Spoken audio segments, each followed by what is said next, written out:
Hello and welcome to another episode of Retrospective Gaming. In this episode we will be covering Max Payne 2, The Fall of Max Payne. Now the first Max Payne is one of my favorite games of all time, so I was really excited to bring you my thoughts on the second installment in the Max Payne series.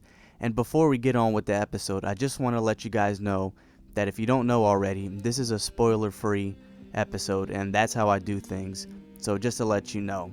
Now let's get started with Max Payne 2, The Fall of Max Payne. Choices you didn't know you'd made, like staying at work late to chat with a friend, instead of hurrying home to your family. Fan out, people! Circle around! Cover all the exits! Kissing her, I think of the cold laws of cause and effect. Where are those extra units? Call the Central. We need every available unit here now! I am afraid, but I start again from the beginning, trace my own steps to the scene of the crime.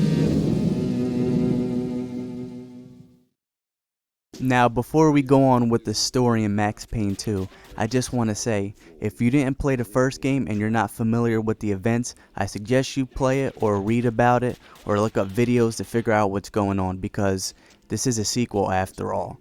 So anyways, let's get started with the story.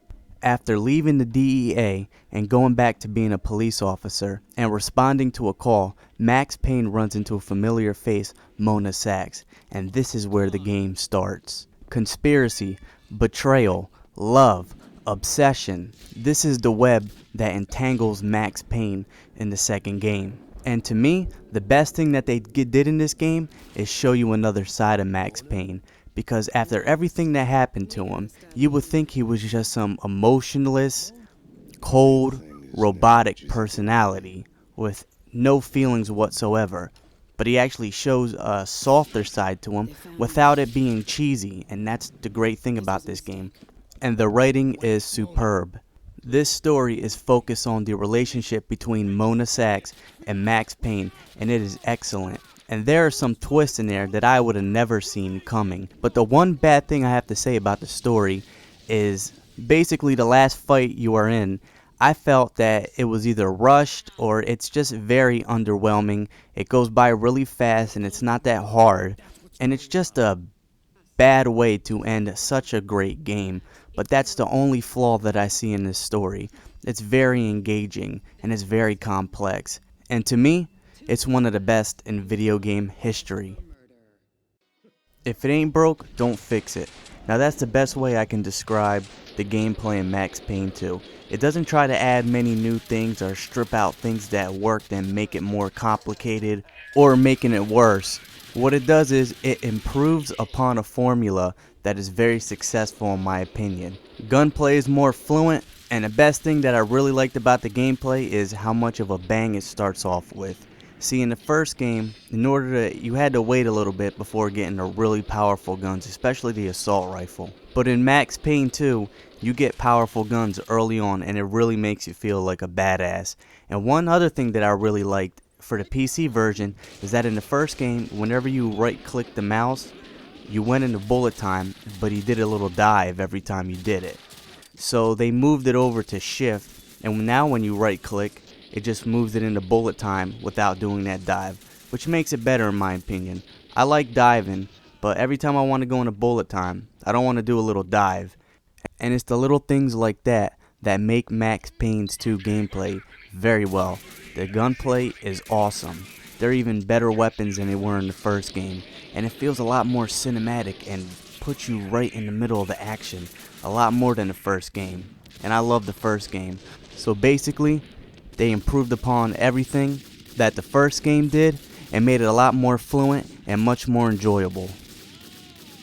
Now when it comes to sound, Max Payne 2 knocks it out the park. I mean, the interaction between Mona Sax and Max Payne, the two main characters in the game, is fucking amazing.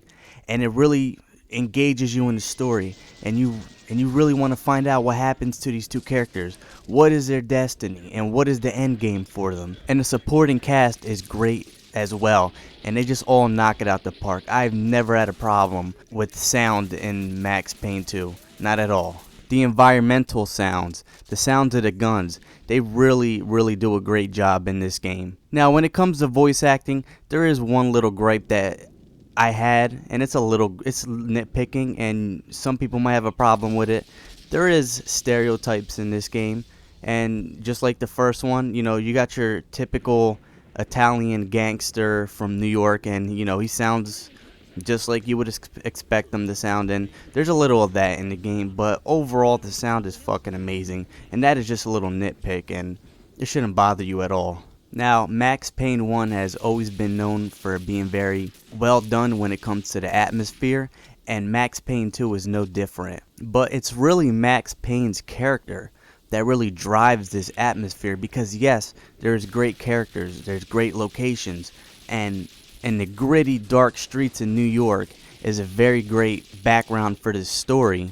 But if it wasn't for Max Payne, then it wouldn't really mean anything. He's a great character, and he's very complicated, and there's a lot of sides to him. And there's just so many crazy things going on in his head, and his dialogue is great, and that's the main thing that drives the atmosphere in Max Payne, the character of Max Payne himself. He delivers perfect on nearly everything, or as near perfect as you can get in a character.